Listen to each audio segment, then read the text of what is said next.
Drive হলো, নিজের পাশাপাশি তো এই গার্ডেনটাকে একটু সাফ সুতরা করতে হবে, তাই জন্যই আমি সন্ধ্যেবেলায় চলে এসলাম গার্ডেনটাতে। আর এটা আমি নতুন এনেছিলাম কিন্তু রেকর্ড করতে ভুলে গেছি।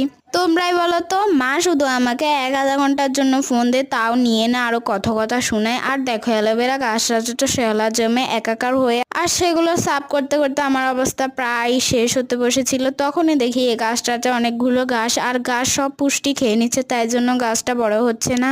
মানে নজর পড়লো এই গাঁদা ফুলটাতে, এটি আমি কাটিং লাগিয়েছিলাম, দেখো কত সুন্দর গ্রো করতে লেগেছে এটা। আর এখানে পাতাগুলো আমি ফেলে দিচ্ছি, পাতাগুলো আসলে ঝরে পড়ে গেছে হয়তো।